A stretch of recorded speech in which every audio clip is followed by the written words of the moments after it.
பார்க்க போற அந்த வீடியோக்கும் நிறைய சம்பந்தங்கள் இருக்கு. பாருங்க அந்த வீடியோவை. திராவிட முன்னேற்ற கழகம் மற்றும் கூட்டணி கட்சி சேர்ந்தவர் 38 நாடாளுமன்றத்தில் இருக்கின்றார். ஏன் இந்த காவிரி பிரச்சனையை எழுப்ப?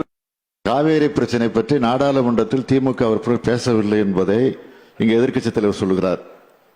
நான் பேசியதை நிரூபிக்கவா? பேசியிருப்பதை நிரூபிக்கவா? இல்லாத பொருளாதாரம் சொல்லக்கூடாது. ஆதாரம் இருந்தா சொல்லுங்க. பேசவில்லை என்பது அதுவும் சட்டமன்றத்தில் ஒரு எதிர்க்கட்சி தலைவர் பேசுவதுதான் மரபா? ஏன் நீங்க வெறும் பேசிட்டா போதுமா? ஏன் உங்களுக்கு 38 பேர் இருக்கீங்க, ஏன் அவை ஒத்திவைக்கலாம்ல? அந்த துணிச்சல் உங்களிடத்துல காணல.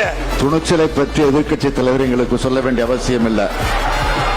என்ன துணிச்சல் என்பது எங்களுக்கு தெரியும்.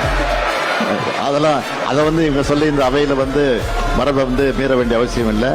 நாங்களும் மக்கள் தேர்ந்தெடுக்கப்பட்ட பிரதிநிதிகள். விவசாயியுடைய குறைகளை பேசுவதற்கு ஒவ்வொருவருக்கும் உரிமை உண்டு.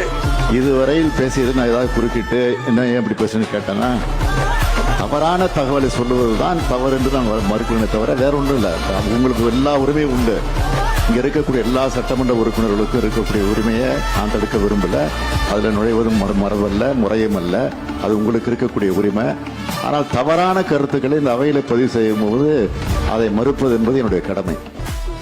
அதாவது ஒரு எதிர்க்கட்சி தலைவர் நம்மளை கேள்வி கேட்கிறாருன்னா இந்த மாதிரி பட்டுன்னு பதில் சொல்லணும். அதுதான் ஒரு ஆளுங்கட்சியினுடைய அரசியல். அதை விட்டுவிட்டு வீட்டுக்கு போயிட்டு 7 மணி நேரம் கழிச்சு சுட்டு போடக்கூடாது. ஓகேவா?